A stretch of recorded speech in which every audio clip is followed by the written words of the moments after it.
professor, physician, epidemiologist. I am Dr. Sri Banerjee.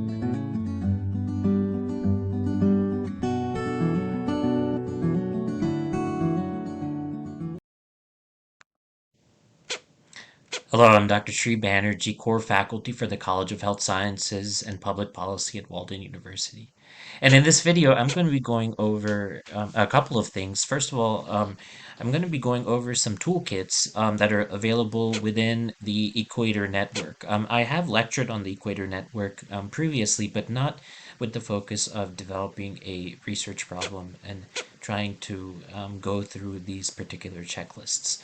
So, just for context, we're starting off talking about Equator, and Equator stands for Enhancing the Quality and Transparency of Health Research. So, if you're in the health sciences, health sector, then healthcare, you're in the right place. This is where you would find the necessary reporting guidelines.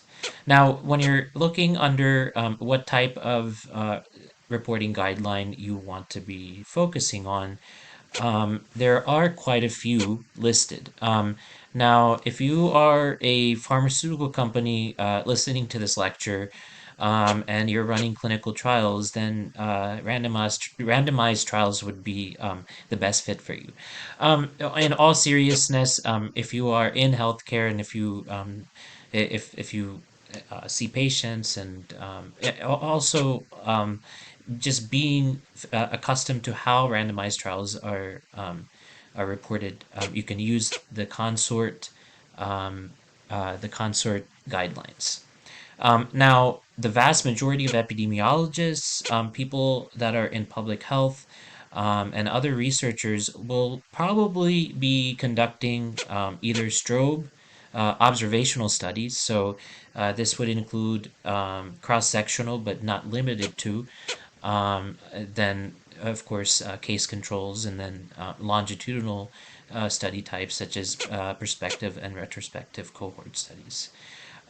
So these are the types of observational studies that you would be covering under the strobe reporting guidelines.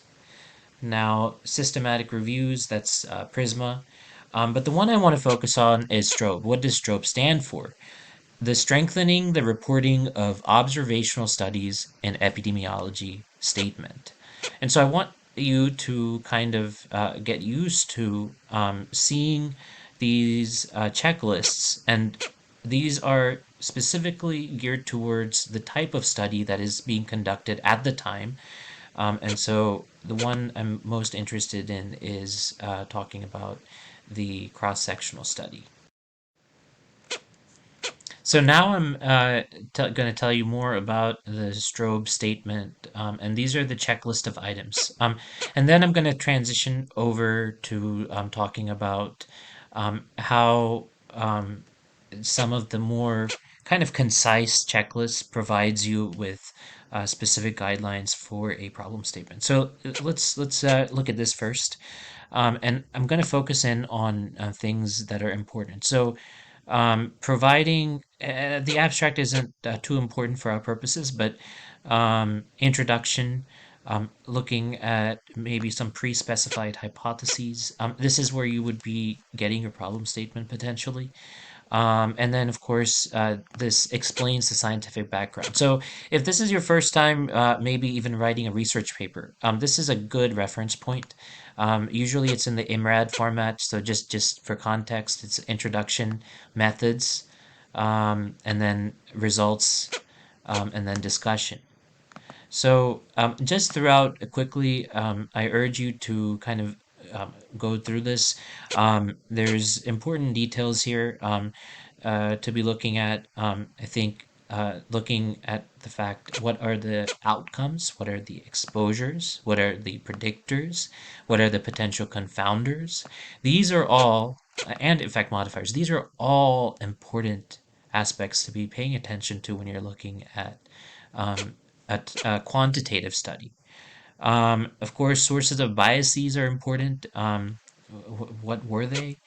And then if you can pay attention to any methods to examine subgroups, not only just uh, the overall methodology, but subgroups and interactions are important to be looking for. And then any sort of sensitivity analyses. Um, of course, this is going into a little bit more detail than what you need to know at this stage, but I'm providing you with more detail as that can be helpful more than helpful is less. More is helpful than less. So results.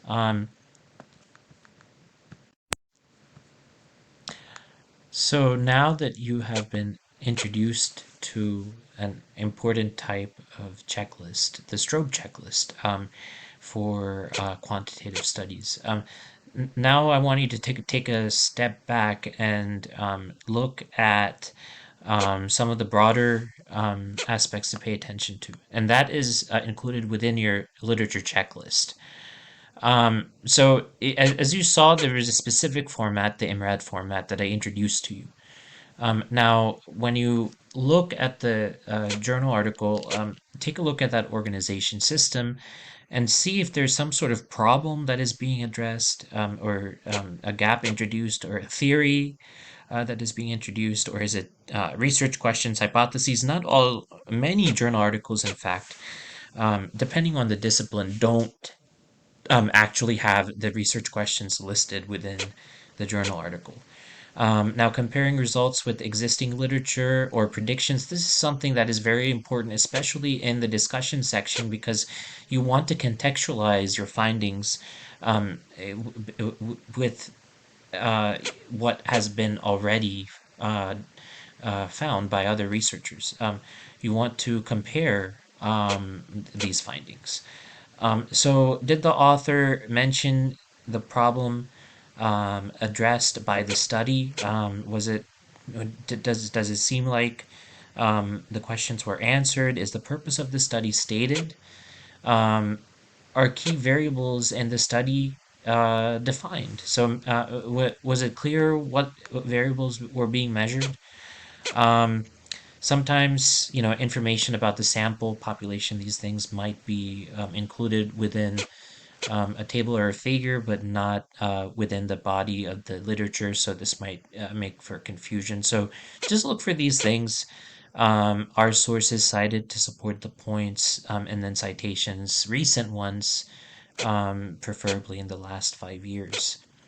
And then, does the literature justify the importance of the topic studied? Um, so be paying attention to these. And then just I'm going to leave you with these five problem checklist tenets. And these are that is a problem identified that leads to the need for this study? Is a rationale or justification for the problem clearly stated? Is the problem framed in a way that is consistent with the research approach? Does the statement convey how the study will address the problem? And are the citations to literature current? And so when you're, I know there's a lot of words in this, and when you're first starting to consider a problem statement, I think you're uh, kind of getting accustomed to the words. And so, what in fact is a problem when we're thinking about research? These are some ideas you want to be thinking about. If you have a problem in life, then that's different than a problem that's well framed and well measured, which is a research topic. So this is where you have to first identify the gap, um, and see the justification for the problem. See if it's framed in a way that is consistent and conveys how the study then will address the problem or the need or the gap that has been identified. So this is the structure, in a simplistic manner, of a problem statement, and identifying that. Thank you for listening.